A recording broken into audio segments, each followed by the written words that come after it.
2 కొరింథీయులు 1:20-21-22 దేవుని వాగ్దానములు ఎన్ని అయినను అన్నయు క్రీస్తునందు అవునన్నట్లుగానే ఉన్నవి కనుక మన ద్వారా దేవునికి మహిమ కలుగుటకై అవి ఆయన వలన నిశ్చయములై ఉన్నవి. మీతో కూడా క్రీస్తునందు నిలిచి ఉండునట్లుగా మమ్మును స్థిరపరచి అభిషేకించిన వాడు దేవుడే. ఆయన మనకు ముద్ర వేసి మన హృదయములలో మనకు ఆత్మ అను సంచకరువును అనుగ్రహించి ఉన్నాడు. హల్లెలూయా. ఏం చేశాడంట? క్రీస్తులో మమ్మల్ని సుస్థిరము చేసింది దేవుడే. మనల్ని అభిషేకించి మనకు ముద్ర వేసి మన హృదయములో తన ఆత్మను ఉంచింది కూడా ఆయనే.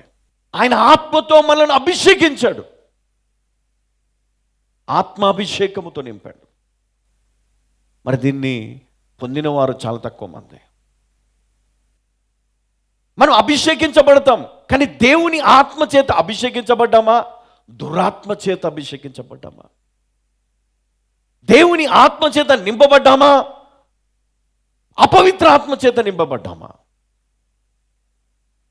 దేవుని ఆత్మ చేత నువ్వు నింపబడితే నీలో ప్రేమ తప్ప ఏమీ ఉండదండి.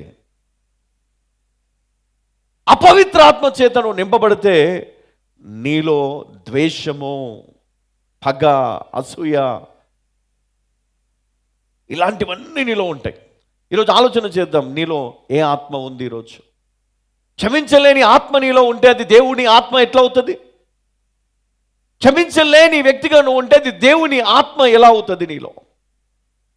ప్రేమించలేని మనస్సు నీలో ఉంటే దేవుని ఆత్మ నీలో ఉన్నట్ట? దేవుడు నీలో ఉన్నట్ట?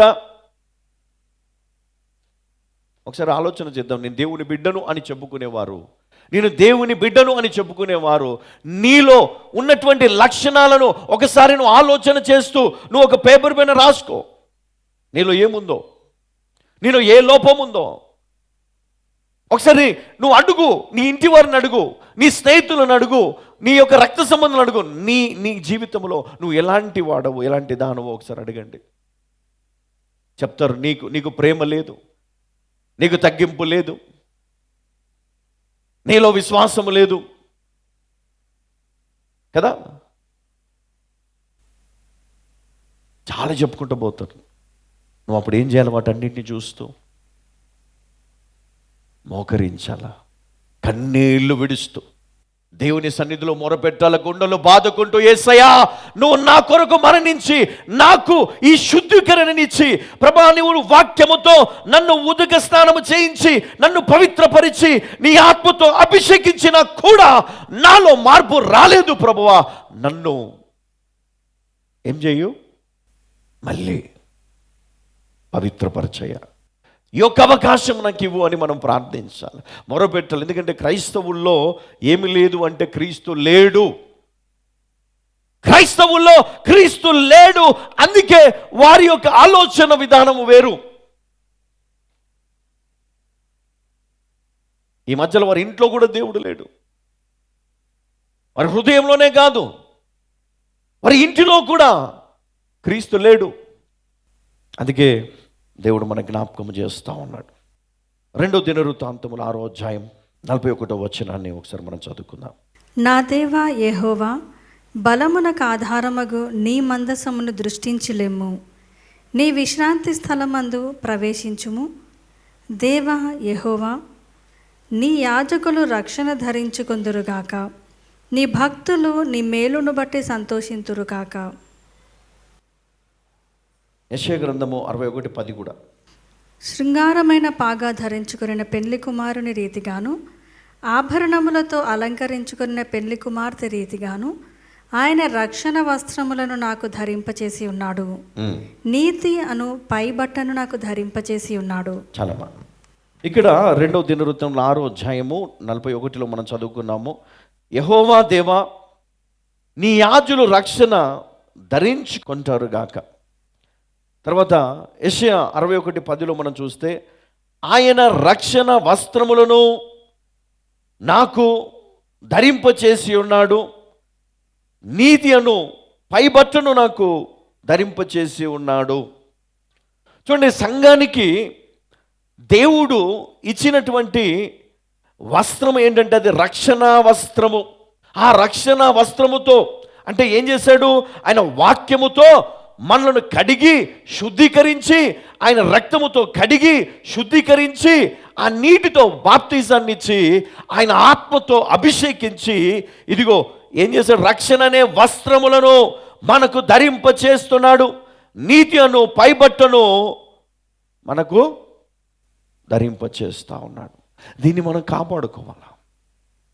ఈ రక్షణ, ఈ నీతి అనే వస్త్రములను మనం కలిగి ఉన్నటువంటి సంగతిని మనం ఈరోజు గ్రహించాలి. మనలో ఏమీ లేదు అంటే రక్షణ లేదు, నీతి లేదు. కానీ ఆ రెండింటిని కూడా వస్త్రము వలె మనకు ధరింప చేశాడు. ఈ నీతి, ఈ రక్షణ మనలను కాపాడుతుంది. నంబర్ 1, క్రీస్తు రక్తములో శుద్ధీకరించబడ్డాం. నంబర్ 2, ఆయన వాక్యముతో ఉదక స్నానం అంటే నీటి బాప్తిజముతో మనము కడగబడ్డాము. 3వది, ఆయన ఆత్మతో అభిషేకించబడ్డాము. 4వది, ఆయన నీతి అను వస్త్రముతో కదా, రక్షణ అను వస్త్రముతో, ఆయన నీతి అను వస్త్రముతో మనలను ఆయన కప్పాడు.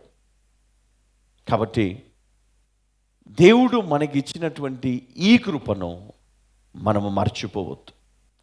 దేవుడు మనకిచ్చినటువంటి ఈ ధన్యతను, ఇప్పుడు సాతానుడు నిన్ను మొత్తలను చూస్తాడు. నువ్వేం చెప్పాలా?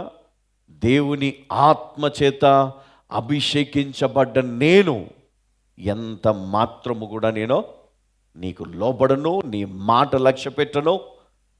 చెప్పాలి, నువ్వు నన్ను ఏం చేయలేవు. దేవుని ఆత్మ నాలో ఉంది. దేవుని ఆత్మ చేత నేను అభిషేకించబడ్డాను. క్రీస్తు రక్తముతో కడగబడ్డాను. శుద్ధీకరణ పొందాను. దేవుని వాక్యముతో నేను కడగబడ్డాను. బాప్తిజము పొందాను. కాబట్టి నువ్వు లోకానికి భయపడాల్సిన అవసరం లేదు. అపవాదికి లోబడాల్సిన అవసరం లేదు. అపవాది చేత శోధింపబడాల్సిన అవసరం లేదు. అపవాది తంత్రములకు, అగ్ని బాణములకు నువ్వు భయపడాల్సిన అవసరం లేదు. వాడు వ్యాధిని కలుగజేస్తాడు, బాధను కలుగజేస్తాడు. శోధన చేత నీ ఇంటిలో ఉన్నటువంటి ఆ యొక్క ప్రేమను, ఆ యొక్క బంధాన్ని పాడు చేస్తాడు. అనుమానము రేపుతాడు, అహంకారాన్ని పెంచుతాడు. కాబట్టి క్రైస్తవులైనటువంటి మనము దేవుని పిల్లలమని, క్రీస్తు యేసులో సంపూర్ణముగా మనము ఆయనతో కూడా, ఆయనలో మనము ఉన్నామని మనం గ్రహించాలి. హల్లెలూయా.